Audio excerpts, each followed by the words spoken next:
E depois de firma o protocolo na Venezuela semana passada, a Aruba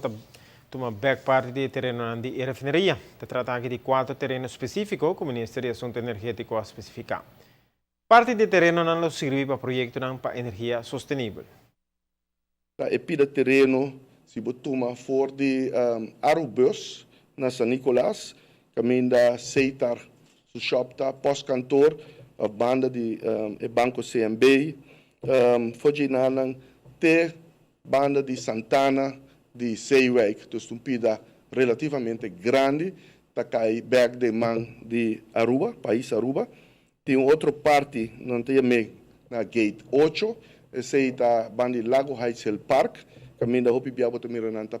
geparkeerd ifonan, e tá caminho da truck não tá sali com jet fuel, gasolina, diesel, para suministrar diferentes gasoline stations dan, e não tem parte relativamente grande que o tomar over que tá drenta de área de refineria também, que tá parte para norte de planta de crudo na San Nicolás e tá basta rancho, esse também a bem back de man de governo de Aruba, dos land Aruba, e ora vos subi esse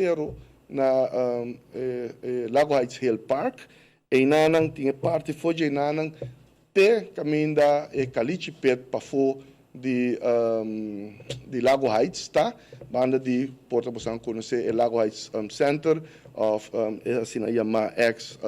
of caminho da Badating Costa Riba restaurant, dus full area ita wardo tomar back do governo de Aruba, anto beam back quase 800 metros inwards para direção de Lamang. E também tem outra parte que também é mais leu. Anto Riba nanta caminho